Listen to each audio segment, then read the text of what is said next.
മലയാളികൾക്ക് ചിരിയുടെ അനന്തസാഗരം സമ്മാനിച്ച താരമാണ് രമേശ് പിഷാരടി.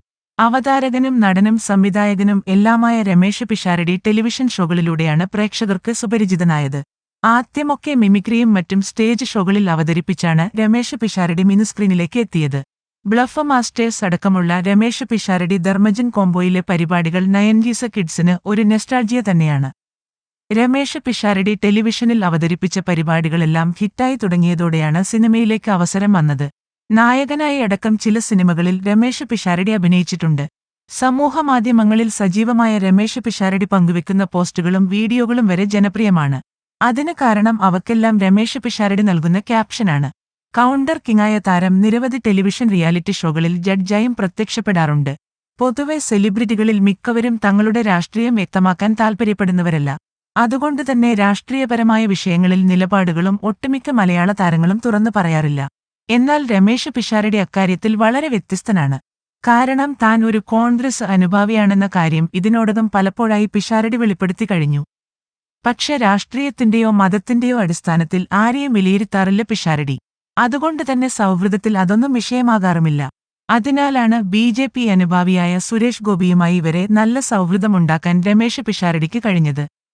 ഇപ്പോഴിതാ സുരേഷ് ഗോപിയെക്കുറിച്ച് അടുത്തിടെ മൂവി വേൾഡ് മീഡിയയ്ക്ക് നൽകിയ അഭിമുഖത്തിൽ രമേശ് പിഷാരടി പറഞ്ഞ കാര്യങ്ങളാണ് വൈറലാകുന്നത്. സുരേഷ് ഗോപി എന്ന വ്യക്തി ലോകത്ത് ഒരാളോട് മാത്രമേ ദ്രോഹം ചെയ്തിട്ടുള്ളൂ. അത് അദ്ദേഹത്തോട് മാത്രമാണെന്ന് പറഞ്ഞാണ് പിഷാരടി സംസാരിച്ചു തുടങ്ങുന്നത്. സുരേഷേട്ടൻ ചെയ്യുന്നതും പറയുന്നതുമായ കാര്യം കൊണ്ട് അദ്ദേഹത്തിന് തന്നെയാണ് പലപ്പോഴും തിരിച്ചടികൾ ഉണ്ടാവുന്നത്. വേറെ ആർക്കും അദ്ദേഹം ഉപദ്രവം ചെയ്തിട്ടില്ല. മറിച്ച് പലരെയും സഹായിച്ചിട്ടുണ്ട്. എന്റെ പടമൊക്കെ ഇറങ്ങുന്ന സമയത്തും മിമിക്രി സംഘടനയിലും എല്ലാം സുരേഷ് ഗോപി ചേട്ടൻ ഒരുപാട് സഹായിച്ചിട്ടുണ്ട്. രാഷ്ട്രീയം ഓരോരുത്തരുടെ വിശ്വാസമാണ്. അതും വ്യക്തിത്വവും കൂട്ടിക്കുഴക്കാൻ കഴിയില്ല. നല്ല ഒരു മനുഷ്യനാണ് എന്നതിനപ്പുറം ആളുകളുടെ വ്യക്തിത്വത്തെക്കുറിച്ചോ രാഷ്ട്രീയത്തെക്കുറിച്ചോ പറയാൻ ഞാനാളല്ല എന്നാണ് രമേശ് പിഷാരടി പറഞ്ഞത്. സുരേഷ് ഗോപിയുടെ മകൾ ഭാഗ്യയുടെ വിവാഹത്തിന് കുടുംബസമേതമെത്തിയാണ് രമേശ് പിഷാരടി സംബന്ധിച്ചത്. സമീപകാലത്തായി നടൻ മമ്മൂട്ടിക്കൊപ്പം പിഷാരടി ഉണ്ടാകാറുണ്ട്. അതിന്റെ പേരിൽ നിരവധി പരിഹാസങ്ങളും ട്രോളുകളും രമേശ് പിഷാരടിക്ക് ഏറ്റുവാങ്ങേണ്ടി വന്നിട്ടുമുണ്ട്. മമ്മൂട്ടി പോകുന്ന ഭൂരിഭാഗം സ്ഥലങ്ങളിലും പിഷാരടിയും ഉണ്ടാകും.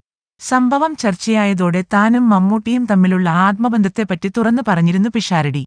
ഗാനഗന്ധർവൻ എന്ന മമ്മൂട്ടി ചിത്രം സംവിധാനം ചെയ്തത് രമേശ് പിഷാരടിയായിരുന്നു. അതേസമയം പുതിയൊരു സിനിമ സംവിധാനം ചെയ്യാനുള്ള തയ്യാറെടുപ്പിലാണ് പിഷാരടി. ബാദുഷ സിനിമാസിന്റെ ബാനറിൽ NM ബാദുഷിയും ഷിനോയ മാത്യുവും ചേർന്നാണ് ചിത്രം നിർമ്മിക്കുന്നത്. സൗബിൻ ഷാഹിർ നായകനാകുന്ന ചിത്രത്തിന്റെ തിരക്കഥ രചിക്കുന്നത് സന്തോഷ് ഏച്ചിക്കാനമാണ്.